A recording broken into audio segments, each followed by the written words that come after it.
Welcome. First, take 50 to 60 grams of walnuts and lightly roast them in a pan. Once roasted, chop the walnuts into small pieces. Next, finely chop about 120 grams of fresh celery. Now, take 300 grams of seedless grapes, 90% green and 10% black, and slice them in half vertically. Cut 450 grams of apples, 2/3 red and 1/3 green, into 1-inch cubes, keeping the skin on for texture.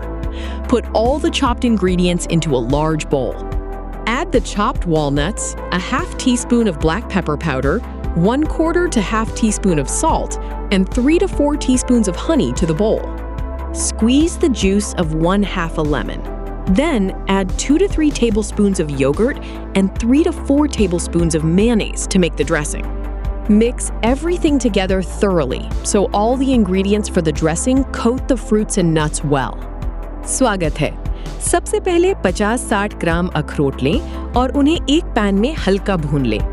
भूनने के बाद अखरोट को छोटे टुकड़ों में काट लें। इसके बाद लगभग 120 ग्राम ताज़ी अजवाइन को बारीक काट लें।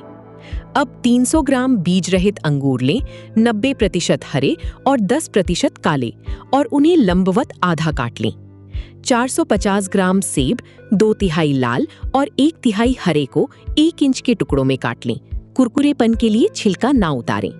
सभी कटी हुई सामग्री को एक बड़े प्याले में डाल लें। प्याले में कटे हुए अखरोट, 1 चम्मच काली मिर्च पाउडर, 1/4 से 1 चम्मच नमक और 3-4 चम्मच शहद डालें। आधी नींबू का रस निचोड़ें। फिर ड्रेसिंग बनाने के लिए 2-3 बड़े चम्मच दही और 3-4 बड़े चम्मच मेयोनीज डालें। सभी चीजों को अच्छी तरह मिला लें ताकि फल और मेवे ड्रेसिंग में पूरी तरह से लिपट जाएं। स्वागतम।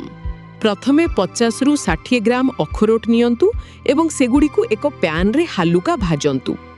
भाजी हुई गला परे अखरोट को छोट छोट खंड करी काटी दियंतु। एहा परे पाखापाखी 120 ग्राम सतेज सेलेरी को छोट छोट करी काटी दियंतु। वर्तमान 300 ग्राम बिना मंजी थिबा अंगूर नियंतु। 90% सबुज एवं 10% कला एवं सेगुडी को लंबालिया भाबरे अधा काटी दियंतु। 450 ग्राम सेव, 2/3 लाल एवं 1/3 सबुज को 1 इंच खंडरे काटी दियंतु। चोपा न छड़ाइले एहा कुरकुरा लागिबो।